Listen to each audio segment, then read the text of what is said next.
Gentle with me, Jay. I will. I promise I will. Very gentle. This and is then, your first time on What's New. And we can go at it. Okay, then we can go ahead. We're going to talk Browns later, so I know you're a big fan, so that'll be fun. It will be. Great to have you. Good Friday afternoon to you and to everyone at home. We begin today with developing news on the Ken Johnson case. The longtime former Cleveland councilman who was convicted of 15 corruption charges learned his fate this afternoon. Mark Namick has followed his case for years, and he's here to tell us about his career and the sentence. And I got to tell you, you've done a fabulous job. I'm surprised by so much of this information. Well, first of all, good afternoon, and thank you for that. It's been a long case, and let's start with what happened just a couple hours ago. Federal Court Judge John Adams in Akron sentenced Ken Johnson to 6 years. He was facing up to 10 years, but that was still a pretty stern message that the judge would later talk about, and we'll get to that in a moment as well. Now, I caught up with Ken Johnson on his way into court today. He didn't have a whole lot to say. Here's how it went. Ken, do you have any regrets over your 40-year political career? Nothing? Anything to say about today's sentencing? Hoping for leniency?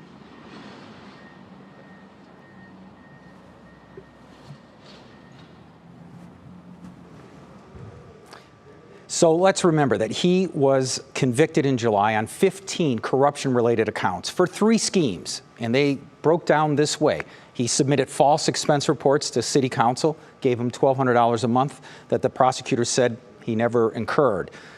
Secondly, he directed federal money to a nonprofit in the neighborhood that then employed two of his children, and he directed a lot of that money around, and then he lied on his taxes and underreported his income and overreported and inflated some tax deductions. This went on, according to the prosecutors, for 8 years. Some of my earlier reporting shows that it actually went beyond even that. All right. Now, Ken didn't have much to say to you, in part because you're probably not his favorite person out there. I understand that it was partly your reporting as to why he was even in court today. Well, you know, the Judge Adams talked about this after the sentence. He said 2 things. One, he made an impassioned plea for the free press. He says that without reporting by newspapers, that we probably wouldn't be here today, because he felt Cleveland City Hall, and he called them out specifically, failed in their oversight role of this. So he turned and said the press needs to do their job. And that's the way it went down. Now, he was taken out in handcuffs, which seemed to surprise both Johnson and his attorneys. And the judge, you know, kept saying, today is the day justice will be served. Yeah. You know, Mark, he had so many of us fooled. I'd be down there at the council meetings, and he was so impassioned about the neighborhoods, and you really thought he was doing a good job, but man, you had him pegged. Well, you know what? I just followed the paperwork, and in that case, it was expense reports, and a lot of brave people came forward and talked to prosecutors and helped lay out this case. Great reporting. Thank you, Mark Thank you. Namick. Tremendous reporting. Well, we're nearly 2 years into the COVID-19 pandemic, and going back almost to the very start of this world health crisis, a second pandemic was also spreading, one of misinformation. It's been a chronic problem since the beginning, relating to everything from either the virus origins to vaccines, all the way to treatments. Now, Cleveland Clinic is taking a step to battle the misinformation in its own way. Senior health correspondent Monica Robbins joins us live with that story. Monica, good afternoon to you. Hey, Jay. Yeah, local hospitals have been telling us for weeks that the vast majority of the very sick COVID patients are unvaccinated. But many of these patients have been challenging doctors about treatment protocols.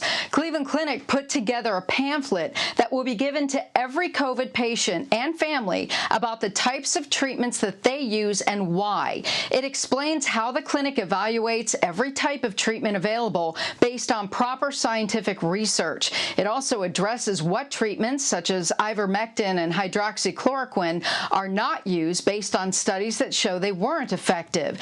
It's stressful enough being in the hospital with a COVID infection. The hope is that the information spells out what the doctors use and the methods why they use it.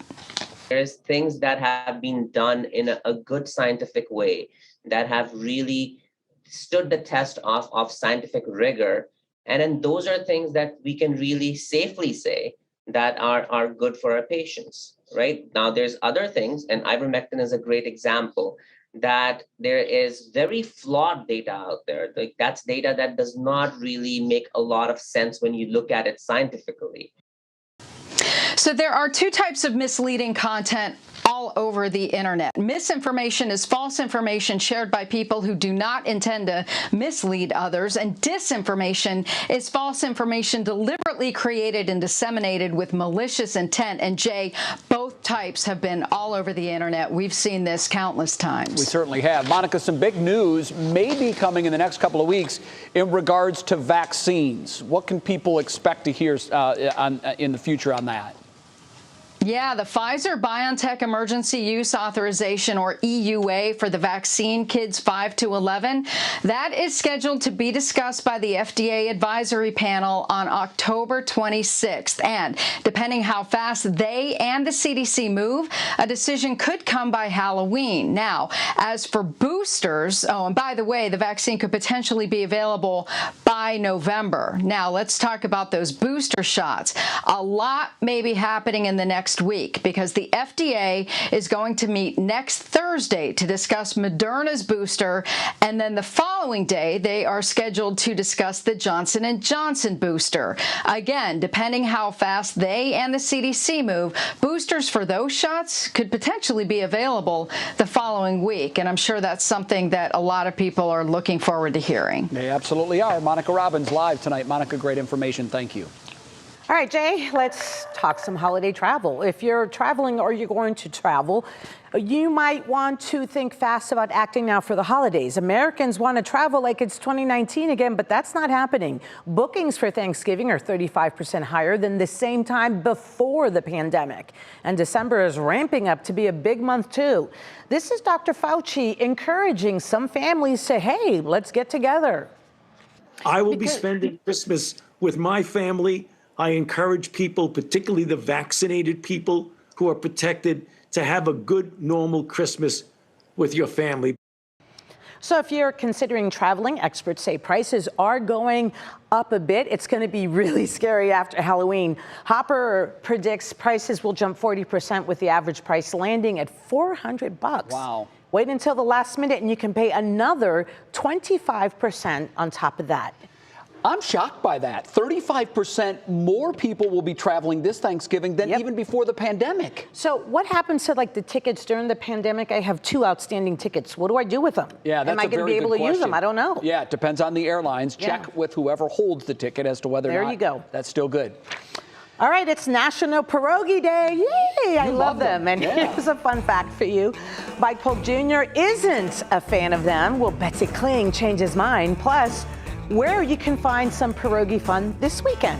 Then the king of the Food Network might be on his way out the door. We're going to tell you which famous chef is reportedly leaving the Food Network and why. Jace, what's coming up this weekend? In fall-like fashion here, the weather is starting to change a little bit, and actually we're starting to see a few rumbles and even some storms move through the area. Hey, if you're going to a Friday football game, make sure you take that poncho along. You could be needing it. Temperatures go from the 70s into the 60s by the close of the game. We'll talk about that radar and also that full forecast next.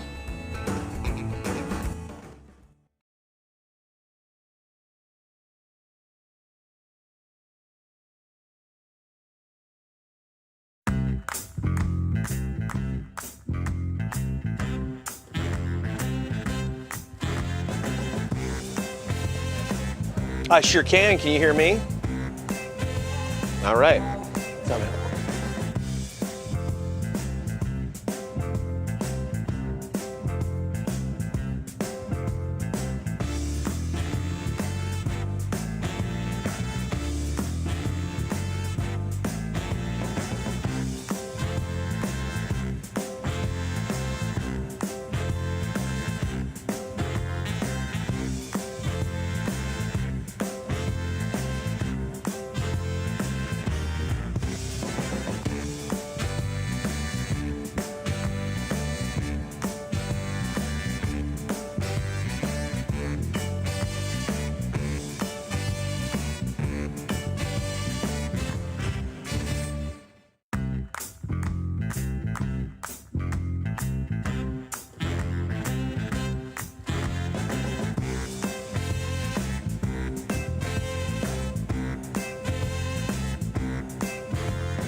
Welcome back to What's New. Today is National Pierogi Day. As you might guess, that's a pretty big deal in Cleveland. It's kind of like our unofficial food, right?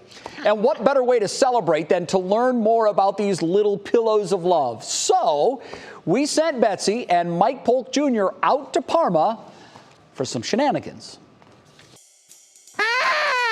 Happy Pierogi Day, everybody! It is Mike's least favorite holiday of the year. I'm not a fan of the cuisine, but still, I celebrate it. We are going to celebrate with you, too, because we are here at Rudy's Strudel, the iconic store right here in Parma on Ridge Road. And I'm going to share some pierogi trivia with you, like the largest edible pierogi ever made was 92 pounds. Did you know that? I did not know that. I hope ours are a lot smaller than I have that. so much more. Let's go have some fun. Let's go! Lydia, thank you for having us. Thanks so much for being here today. Happy Pierogi Day. Happy National Pierogi Day. Every day's Pierogi Day. Just be advised, Mike does not like pierogies. Now, let's make this clear right now. It's not that I don't like pierogies. That's what he said. It's not one of my favorite foods, but I'm here celebrating it. Isn't that important? Pierogies are the official, unofficial food of Cleveland. You just have not had the right pierogi. You have not had my pierogi. Everything here is handmade. And you have a new kind of pierogi debuting for National Pierogi Day. Absolutely. We're so excited. We are doing our dog pound chili pierogi. We make a homemade chili, and then we mix that with a little bit of potato and some cheddar cheese. Actually, I have a little bit of pierogi trivia I just wanted to share with you guys real I'm fast. going to try one while you're doing Yeah, please. It's thought that the pierogi first arrived in Poland in the 13th century. I went to one website. These might be completely made up. There is an area in the United States known as the Pierogi Pocket. That's where 2/3 of the yearly U.S. pierogi consumption happens. That's New York, New Jersey, Pennsylvania, Ohio, Indiana, Chicago, Detroit, and parts of New England. We're in the Pierogi Pocket. I'm on my third one. I know, I'm proud of you. I'm going in. This is excellent. A convert. Well, I've worked up an appetite to learn more about pierogi. Can we take a little peek in the kitchen? Well, let's go. Let's go meet the ladies. All right, Lydia, this is where the magic happens. The pillows of love are assembled right here. Take us through how this process works. The dough goes to the roller outer, and then it gets rolled out here. Yep. And then every single circle here is cut out by hand. Everybody grab a circle. Just a little bit flattening right a there. bit. Just a little bit. And now you are pinching. I'm actually pretty impressed, you guys. Really? Let's see, I knew you were going to have it. Thank you. I mean, I was a little... It's one to grow on. 100 dozen a day you sell. Yes. Every single one of them, hand rolled, hand cut, hand stuffed, hand folded, hand pinched, hand boiled, and then ready to go. We made our pierogi. Now what do we have to do? Okay, so the pierogies are ready. We've got beautiful boiling water, and then we skim them in. What does the skimming do? The skimming is so that you're not plunking it in there. You want them separated. And then you don't have to do this boiling anymore. You come home and what did we say? We're gonna pan fry it. Pan fry with onions and butter. All right, Lydia, so we have National Pierogi Day coming up this weekend. Give us some insider tips if people are gonna come and do some celebrating. So yes, we're absolutely celebrating big time here at Rudy Strudel and our friends over at the current year. It is their 1-year anniversary. Super cool. They opened up a year ago on National Pierogi Day. This is going to be, this weekend, Ground Zero Pierogi Party Central. Absolutely. Where else would you be? It's going to be amazing. So, happy Pierogi Day, everybody. Happy Pierogi Day! Yay! And the big question is Mike Polk now a fan? You saw my journey there. I went from not liking pierogi, and then, which is the plural of pierogi, I found out. Yes, it's not pierogies. It's not pierogi. Exactly. It's not. And one more interesting one, one pierogi I found out is called a pierogi. Wow. I never Isn't knew that weird? I just blew Jay's mind. I Yeah, didn't but know that. you said now that you prefer them fried over boiled, which is how I like them. You like them boiled or you No, like them fried? fried all the way, Well, man. Pretty much Fried, everything baby. Yeah, is they're better good. fried. Yeah, I think we can it is. agree. Absolutely. But yes, she sent me home with some from there, and thank you so much for that, Lydia, on behalf of me and Lydia. It's weird. I know, right? But I fried them up myself, like in a pan when I got them With back. butter? Yes, with her Yes. at her advice, and it was magic. And now I'm converted. there But you you'll go. still never sell me on that Polish boy. That's disgusting, Sandy. I don't want that. I'm with you on that I don't too. want that. Yes, we can do better, Cleveland, than the All Polish right, boy. Mike, thank you very much. Thank you. All right. Well, beautiful day out there today. It's Friday. That means Jason Michael is in for the weather. Oh, yes, Jason. Is the weather going to be nice all weekend, I'm hoping? Got to break some leaves. You know what? It's kind of like fingers crossed. You have to pick and choose exactly which day you could like in the weekend forecast, because we are tracking a little bit of energy churning through the area right now, mainly over towards the west of some of our western communities, Lorain County. Notice all of that lightning embedded within this thunderstorm system. We're still talking about that area of low pressure that has been slowly moving out of the region. Again, it's not over into the the Cleveland area as of now, but western portions of Cuyahoga County could likely be picking up some of this energy. You can see over towards Lorain, that's where the energy has really been lurking right along the lakeshore here early this afternoon. As of right now, we do have a severe thunderstorm warning in effect. It was earlier allowed to expire, then they extended it through 6 p.m. So we're still going to be talking about that energy in that area. And we've already been seeing also some quarter-sized hail in this area as well. So any sort of outdoor vehicles, you might want to just go ahead and pull those in the garage. That could likely be your best bet just to save your paint job there and also your vehicle. Also well down to the south near the Worcester area and also Salt Creek, still likely seeing some a bit of a thunderstorm trending through this area as well. This is all moving up to the north. So if you're looking over in sort of Mineral City right now, you can see it's over towards Canton. You're likely going to be next with this storm system as it moves on through. Tuscarawas County, also Carroll County. Those two counties, that's what I'm watching as of this point, again, in addition to Lorain County. Dew point temperatures in the 60s. So we have a tropical-like air mass over us right now. You can see this energy is all riding along this area of low pressure. Once you get these strong updrafts, you get the top of that thunderstorm, you need that daytime heating to just kind of unleash and likely start these thunderstorms. And that's exactly what we have right now. Even outside of our studios, we're seeing a little bit of sunshine. So as they're making their way eastward, that's when you can hear a few rumbles. Around the area, 60s, 70s, very unseasonable weather for us here across northeast Ohio. As we roll the clock forward here, your National Design More hour-by-hour forecast, notice again a few breaks in the clouds. All of the energy moves over towards the east of 71, and that's where we could see some lingering showers and likely some thunderstorms through the evening, overnight hours, and also leading into our Saturday as well. Some peppering of the skies, likely again along the Ashtabula-Lee County areas through the late afternoon, heading into the early evening. And then once we get to sunset for Saturday evening into the overnight, we're A-OK. We're clearing things out for Sunday. So that's going to be the best day on Lydia's book when you're looking at the weekend. Rainfall is going to be very minimal, though, perhaps even less than a ½ inch expected by the time we get to the close of Saturday heading into Sunday. Here's what it looks like for the rest of the evening here. Temperatures will hang out in the low 70s, mid to upper 60s through the overnight hours. And that is our next system that we're watching. We have one coming midweek next week, but the one after that just coming across the northern Pacific right now, just to the west of the northern Pacific. That's going to bring the seasonably cool temperatures. Midweek next week, you can see there, likely going to have a little bit of rain showers mixed in between. But again, as we get towards the end of next week, heading into the weekend, that's when we talk about the much cooler temperatures. Lydia? All right. Thank you, Jason. Yeah, it looks like it's going to be nice. Yeah, I'm excited about. I mean, it may not be a 5-star forecast, but it works for me in October. All right, hey, we're looking right here. Do you remember her, Brittany Murphy? It's a mysterious death from her 12 years ago. So I guess there's new information coming up on this documentary. Yeah, it's pretty fascinating. Her fans are really looking forward to this. And dog lovers are going to love today's Worth the Watch. These beauties are going to steal your heart when What's New comes right back.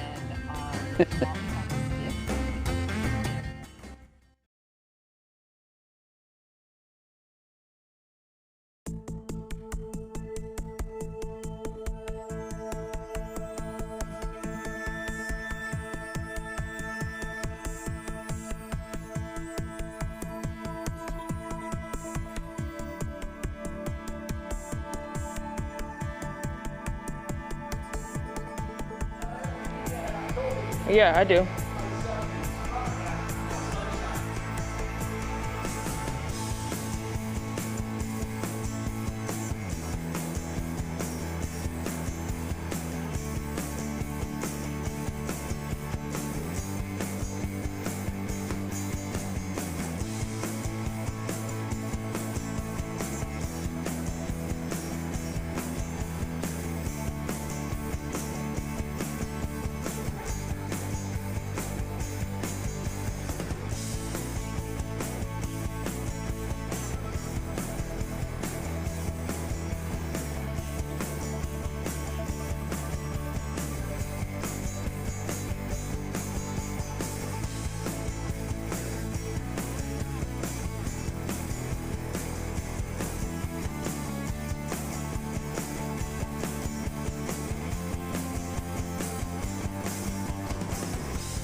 welcome back. It's time to take a pop break with our Kiera Cotton. We're talking about her glasses. Yes, great look, great look. Happy Friday to you. You have new information on this Brittany Murphy documentary that's coming out.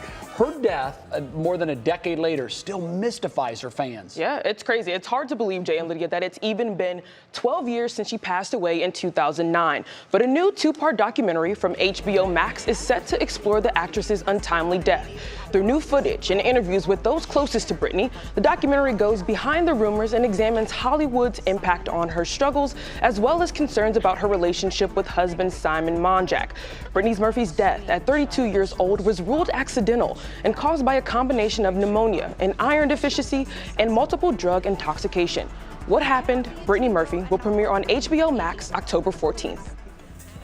And celebrity chef Bobby Flay, who has arguably been the face of the Food Network for almost 30 years, is reportedly moving on. It's being reported that Flay is set to leave the network once his current 3-year contract expires at the end of this year. Bobby Flay made his debut back in 1994, and since then he's hosted multiple hit shows, including Boy Meets Grill, Beat Bobby Flay, Food Network Star, and Iron Chef America, just to name a few. The decision to part ways comes after both parties could not come to an agreement on financial terms to move forward. And when it comes to acting, you win some and you lose some. And for longtime actor Will Smith, he's got quite the catalog. In a recent interview, the actor reflected on his best and worst movies of his career. And for best, he says 2 are tied. For different reasons, he lists Men in Black and The Pursuit of Happiness, saying those 2 are almost perfect. And for worst, as no surprise to fans, he gave that crown to the 1999 release of Wild Wild West. About the film, Smith said, "Wild Wild West is just a thorn in my side. To see myself in chaps, I don't like it." Now, I try not to dwell on the negative, especially with a legend like Will Smith. So, Jay and Lydia, I think his best performance is yet to come, with King Richard set to premiere next month. I love him. Yeah. I mean, really, when he came out as the Fresh Prince, that's his best performance. Yeah. I'm sorry. That was fun. That was great. But Pursuit of Happiness, it was good too. One of my all-time favorite movies. I could cry so much for it, though. I mean, you're happy for him. I remember when we left that movie, my daughter was like 14. My daughter was crying, and I said, "Kirsten, why are you crying? It has a happy ending. The people that you're following."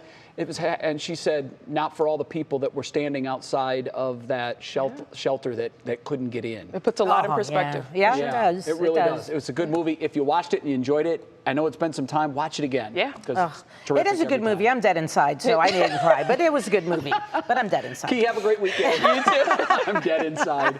All right, now to our Worth the Watch.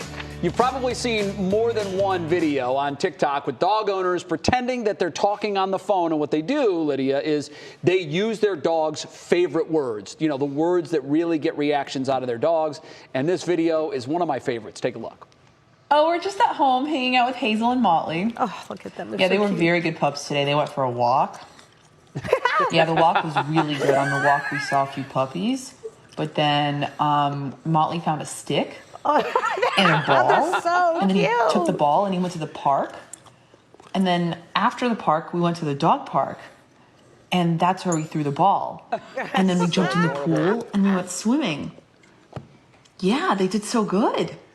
What's so funny about that, Lydia, is I have 2 Goldens, and we do the same thing to them all the time.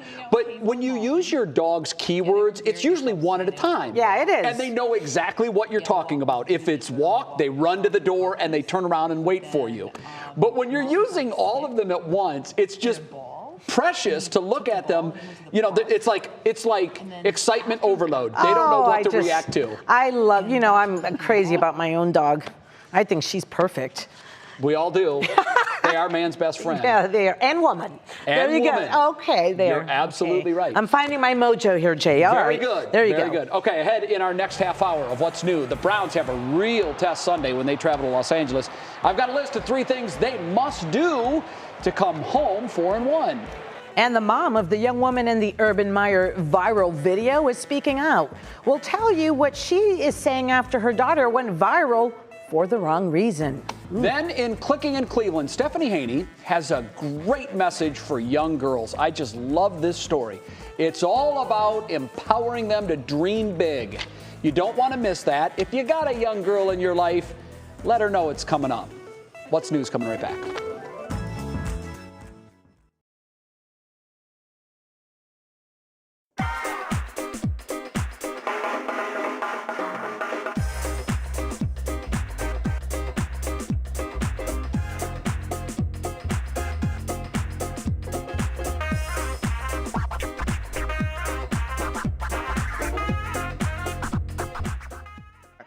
you on Mic again. check. Jay Crawford. I don't All have right. Nick on my list.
And now, live from WKYC Studios, this is What's New. 5:30 with three things you need to know. And we start there with the judge today handing down the sentence for former Cleveland Councilman Ken Johnson. Johnson will spend the next 6 years in a federal prison for 15 related charges. He was involved in 3 schemes that robbed taxpayers out of more than $180,000. He must also pay more than $700,000 in restitution. Johnson maintained that he's done nothing wrong. We'll have more on this story coming up tonight at 6 on What Matters Most. And Jay, a judge sentenced former Cuyahoga County Jail Director Ken Mills to 9 months in jail. Last month he was found guilty of dereliction of duty and falsification. Now, according to the Ohio Attorney General's office, drugs flowed freely in the jail and medical care did not when Mills was in charge. Yost claims the jail was short-staffed, overcrowded, and could not meet the basic needs of its inmates. Mills resigned in 2018 when allegations came to light. He did not speak in court today. And 2 of Northeast Ohio's most prominent healthcare systems announced a new vaccine mandate this afternoon. Officials at university hospitals and the Cleveland Clinic are now requiring patients to be fully vaccinated to get a solid organ transplant. They say they're doing this as a safety precaution for their parents because new studies show they are at risk of contracting the virus. And with that, we welcome you back to What's New. I'm Jay Crawford, along with Lydia Esparra. I'm really just getting to know you because your first time around I wasn't here yet, and now I'm learning. Beautiful dog. What's your dog's name? Lady. I know, I'm so obsessed with her. Betsy's right, I'm obsessed. I remember we did the story on her aquatic rehab when she had the torn ACL. Yes, Beautiful and dog. she's doing well. I mean, that's working really great. I'm so surprised, but I've heard good things about it. Yeah, it's very good. All right, let's begin this half hour with our top talker. And of course, it's got to be the Cleveland Browns. They have a huge test Sunday when they travel to Los Angeles to play the 3-1 Chargers. Before we talk it out with Nick Camino, here's my list of 3 things the Browns must do to come back with the win. First and foremost, and I know this is going to sound familiar, but boy, this is probably more important now than ever before, probably because of the Baker Mayfield injury. But you have got to activate the duo of Kareem Hunt and Nick Chubb like never before. In fact, I am starting to think that the Browns need to try something new with these guys. Instead of rotating the backs, I want to see them both in the game at the same time. Keep the defense guessing. Who's going to get it? Also, you've got the option of swinging the little screen pass out to Hunt. So I'd really like to see those guys in the game at the same time. Number 2, they have got to slow down the Chargers' pass rush. The former Buckeye, Joey Bosa, is an animal coming off the edge. Wow. And we already know Baker Mayfield is injured. So the last thing you want to see Sunday is Bosa coming clean around that blind side and getting a shot on that left shoulder of our quarterback. This line is really up to the task. They're very good at putting pressure on opposing quarterbacks. And number 3, and this is going to sound familiar too, but you got to get that defensive pass rush of Myles Garrett and Jadeveon Clowney for the Browns to put constant pressure on Justin Herbert, the Chargers' hot shot young quarterback. This kid's good, really good. And in fact, if you watch their win Monday night against the Raiders, you probably noticed 2 things. When he has time to stand in the pocket and pick his receivers, he is lethal. But when you get a little pressure on him, he starts to get a little antsy, and he might throw the ball to the wrong color jerseys. That's the hope. Okay, all that being said, I have bad news. Oh, boy. I have this one as a loss. I think this is I'm sorry. Look at this. I hope Nick Camino, convince me I'm wrong. Well, listen, as the son of a defense attorney, I would like to do that tonight. That's one of my big things. I would love to be able to convince you, Jay. Do you have this as a loss, too? You know, this is good. I'm upset with myself because I agree with all of his 3 points, with Jay's 3 points. I felt like I was going to come in here and start barking at you, but I mean, you hit it, I think, on the head with a lot of what's going into this game. So I could try and convince you, and a lot of it is the points that you made, where you're talking about the duo in the backfield, Kareem Hunt, Nick Chubb. Use those guys, and I like that idea that you had where they're out there at the same time.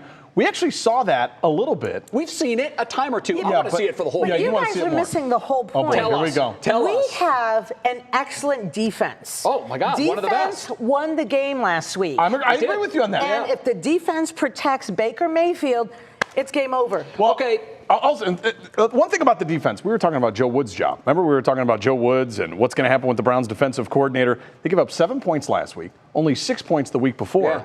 I mean, these guys, I think they deserve some credit. 1995 to find the last time a Browns defense held back-to-back opponents to single-digit point totals. He wasn't born then. No, he wasn't born until 2000. Very young. Yeah, but okay, yeah. 21. But listen, you hit it out of the park on Herbert too. You know, I watched this guy on Monday Night Football the other night. Yeah, watching him is like watching a smooth Cadillac go out there and just do the job. Best. Cool, calm, collected in the pocket. I mean, I know what you were saying about getting to him in the backfield. But I really like watching this guy play quarterback. He's been great coming out of Oregon. I think I was dead wrong on him because he's been really good. I didn't think he'd be this good. You watch him, it's like watching a Cadillac.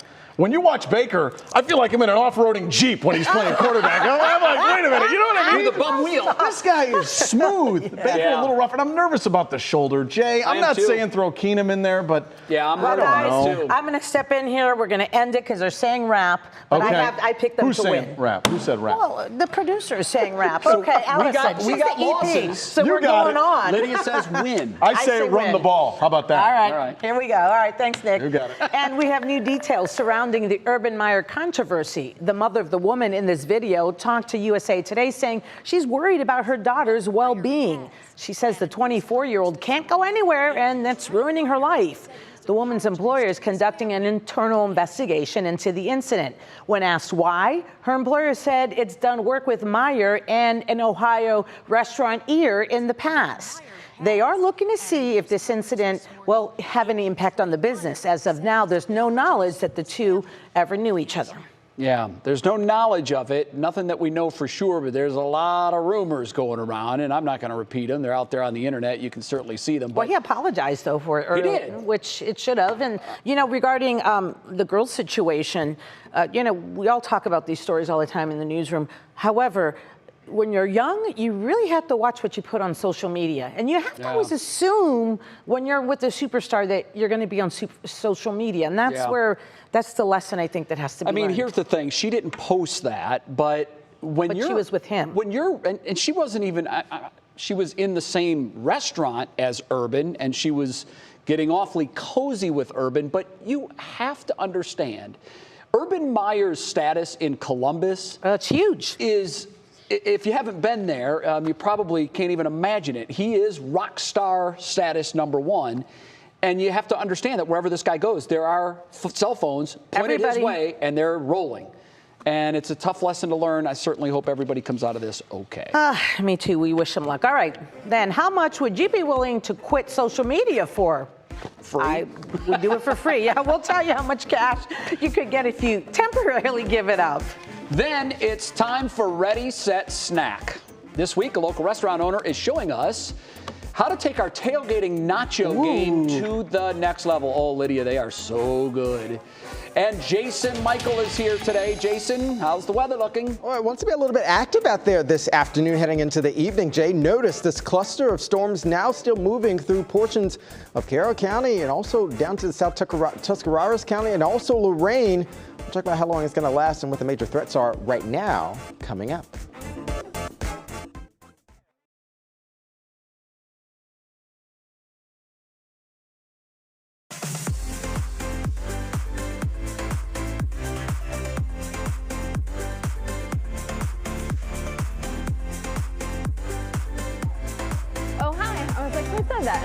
Hey, I do. How are you, Lydia? Good. It is especially cold in the studio today. I'm just going to go ahead and say it.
All right, time to check in with Jason for a check on our forecast. And Jason, I need to rake some leaves, so come on. Let's go. Well, you know that northern jet is just kind of like hanging out a little bit right now as it's retreating. That's what brings in and allows the much colder air to come in. But as you've seen, summer still wants to stick around a little bit while longer. Let's go outside and show you what it looks like out there right now. This is CRSU Cam. Notice the big heaping clouds. There's a lot of energy embedded within these storm systems right now. And we've been watching the energy over towards the lake over in Lorain County. Let's hit radar and show you and hang out with radar just a little bit and show you where the energy is kind of churning through over towards Wayne County, also Medina, Lorain County. As the storm system begins to retreat up to the north, we're sort of like on the outer edge here. This is a band that we're watching, sort of like a tropical storm system band. You see those outer bands. This is what this is right now. As it's retreating up to the north, it's kind of throwing that energy back, sort of like a layer of onion, as I was speaking about yesterday. That's what's happening here. It's allowing that energy to churn up. And as we have also seen some peaks of sunshine, so that also energizes the storm systems this afternoon. Over towards Oberlin, you can see Lorain right now picking up some of those lightning bolts there. And we've also been having reports of some quarter-sized hail in this region as well. Wayne, Medina, that area as well, seeing some heavier downpours at this hour. Some ponding and perhaps even some localized flooding cannot be ruled out. It's certainly with these storms as they're rolling on through. None of them are severe at the moment, but as you can see here on radar, They're really kind of putting down some heavier rainfall towards Canton, Mineral City, also just over to the north and also over to the east of Sugar Creek at this hour as well. This is all a part of a very complex system. The area of low pressure I've been telling you about, it sort of removed itself and it's just kind of meandering here over towards portions of Michigan at this hour. As we can see there, or at least I should say Wisconsin, you can see as it's throwing energy back over towards Michigan and also portions of the UP. As you see here, Elyria, 63-degree dew point temperatures that measure the moisture in the atmosphere, 60, 70. It feels like downright Florida type atmosphere there. It's a lot of moist air out there as well. And that's also keeping our temperatures in the 60s and 70s. We keep that southerly flow in here, so our temperatures will be elevated tonight, tomorrow, Sunday, and even Monday, well above average. You should be about 67, 68 degrees right now. Yesterday we were in the 80s and today we're in the upper 70s. Come tomorrow afternoon, much of the activity is going to be over towards the east. Ashtabula, Lee County there, you can see over towards the Youngtown region, moves into portions of northwestern Pennsylvania by 3, 4 p.m. tomorrow afternoon, even into the evening. So that's when we start to die things out again, and as a ridge of high pressure heads on in, Sunday, Monday, Tuesday will be looking quite stellar. Rainfall amounts don't look too terribly impressive. I think for the most part, we'll squeeze out anywhere from maybe a quarter of an inch on the lighter side, perhaps even up to maybe a half inch or maybe 3/4 of an inch. Low 60s overnight tonight. Again, those rumbles will stick around for the most part. Mid to low 70s come tomorrow, but still warm and very humid. There's a system that's coming through. It's in the Rockies right now. It'll be moving through Tuesday, Wednesday of next week. But the one that's over towards the northwest portion of the country, that's the one that's going to bring our most seasonable temperatures, and it's really going to feel a lot like fall once we get through the end of next week. Staying in the 70s for the most part through midweek and also later on in the week. Jay? All right. Thank you very much. Lydia likes the colder temperatures. I do like the colder temperature, but that was a good forecast, so I'm happy with it. Thank you, Jay. 2 thumbs up. Thank you. Okay, time to see what's clicking in Cleveland. For that, we bring in our digital anchor, Stephanie Haney. Happy Friday, Steph. Happy Friday, Jay. We are starting first off here with an update from the singer Nightbird, who is from Ohio. Now, she shared a couple of new posts in stepping away from America's Got Talent to focus on her cancer treatment. She just posted this photo on Instagram, which she says is an older photo that actually captures her soul on film, with an original poem by her called A Hero in Flames, and the theme is dreams. She also tweeted last night with the hashtag #StillGotDreams and the message that if bad things can happen, then so can something impossibly beautiful and impossibly redemptive. Beautiful message there. Now, social media is a big part of our lives, especially in this segment, but could you give it up for cash? Researchers are looking for people who are willing to quit social media altogether for 25 days, and then after the 25 days, you have to share how the social media detox affected you. The people selected will get paid $2,500. That is a lot of money. Wow. They say the goal is to promote the healthy use of social media. Now, I asked our What's New family on the 3 What's New Facebook page if they could do it. I'll share those results in a second, but I'll ask you first. Lydia, could you give up social media for 25 days? So easy I could. Yes, so easy. I can, even though I have my phone here, I could put it down, put it away, and be done with it. I could. What about you, Jay? I play games on my phone, like nonstop. But that's not social media. No, I could easily give up social media. All right. What about TikTok? Yeah, you know, I don't think I've ever posted anything on TikTok. I'm voyeuristic. I love to look at the videos, but I could quit. I'd do it for free. I believe it. But if somebody wants to pay me $2,500 to quit for 25 days, sign me up for that. What about you? You know, it would be tough for me. No way. I think that people need to see Harry Winston. So I like to post him on the Instagram, Harry Winston the Puggle, and that's my scrolling thing. But I'll tell you what. Go ahead, Jay. It's your job. I mean, you can't quit it.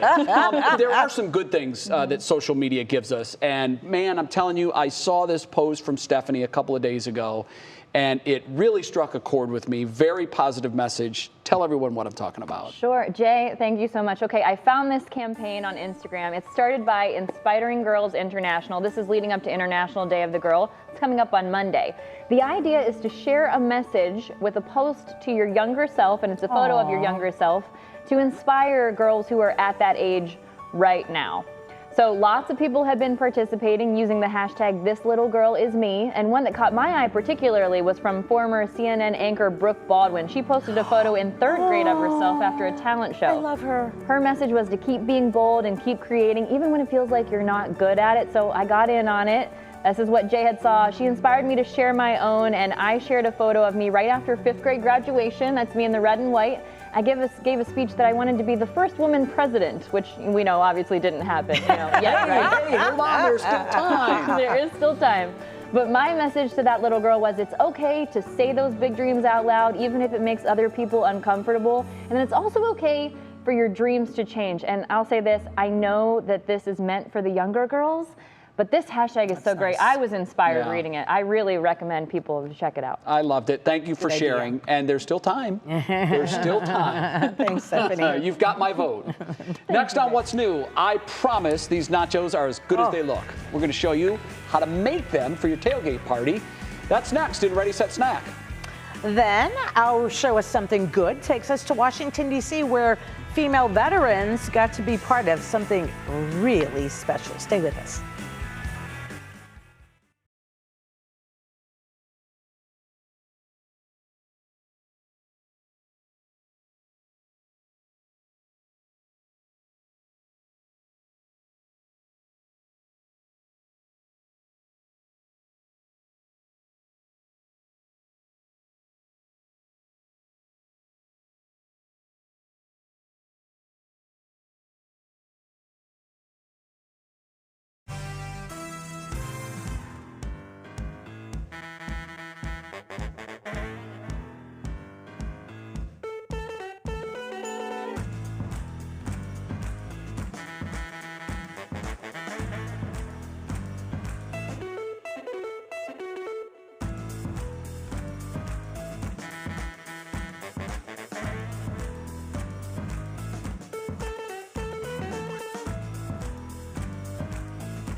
Welcome back to What's New. We have moved the show outside. You know the drill by now. Every Friday, we bring you a segment called Ready, Set, Snack. The whole idea is to give you ideas for your big football tailgating weekend.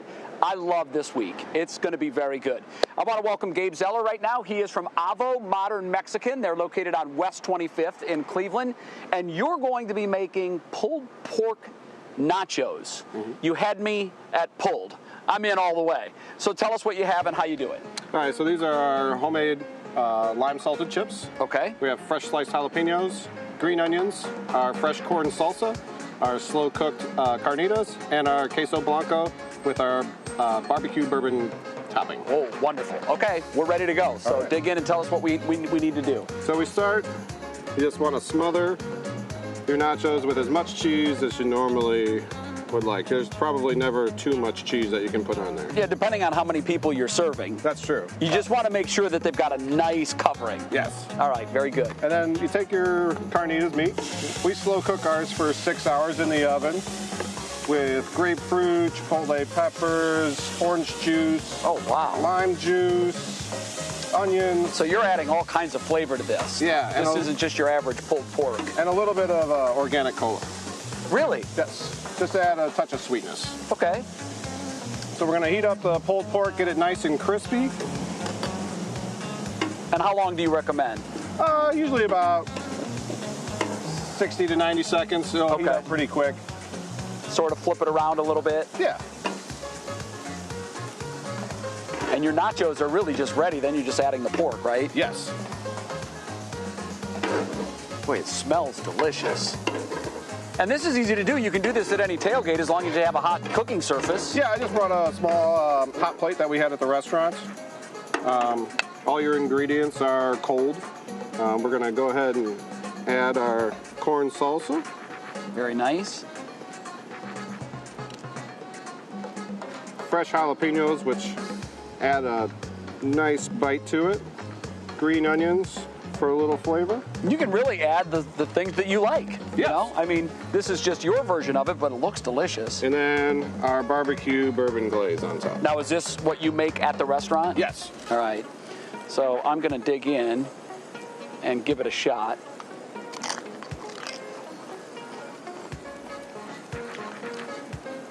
Okay, that glaze is very, very good. I'll have to be taking some of this inside. We share here on What's New. If I don't bring any inside, they don't let me back in. It's all for you guys. Tremendous. I'm ready for kickoff.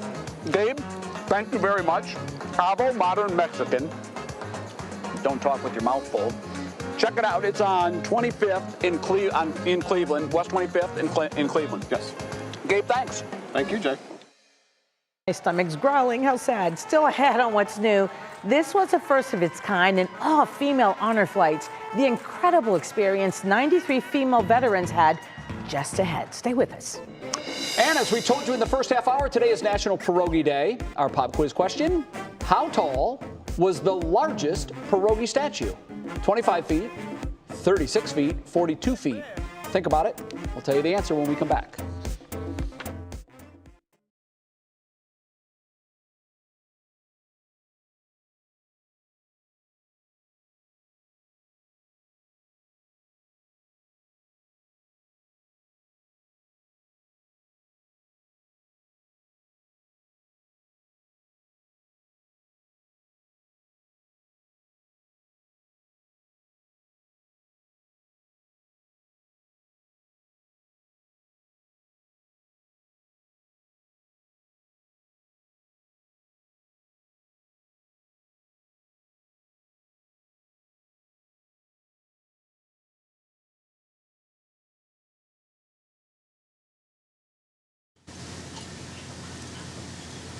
Mic check, Monica. 1, 2, 3, 4. 1, 2, 1, 2. Hey, how are you? Check 1, 2, 3, 4, 5. Brandon's microphone from the basement. Once again, we're talking about colleges changing their vaccine.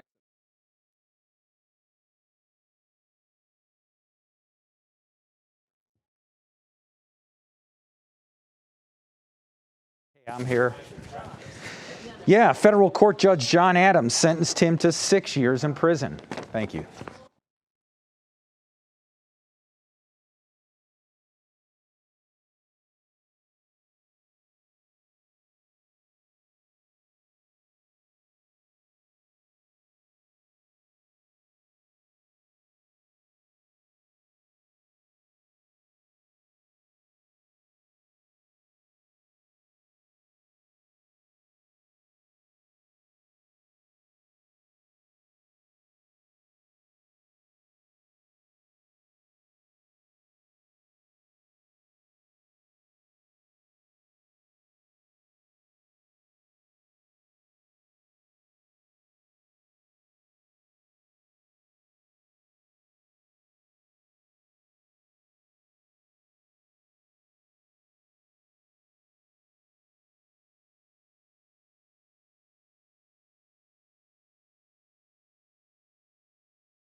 Well, before the break, we asked you how tall the largest pierogi statue was. Lydia, you got a guess? 25 feet. 25 feet is Lydia's guess, and you would be right. I didn't even check it ahead. And what Good. you win is a year's supply of pierogies. No, I'm making that up. I'm making that up.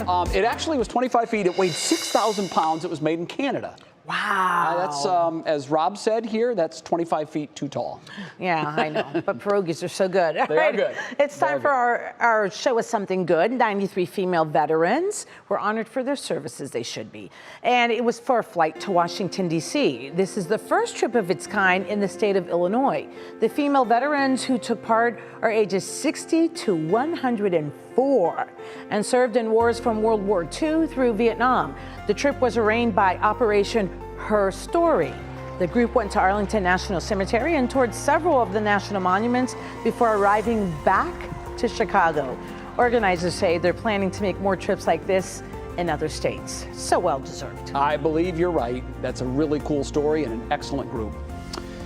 That's going to do it for our What's New on Friday. We're out of time. Thanks so much for watching. And what matters most with this guy is coming up next.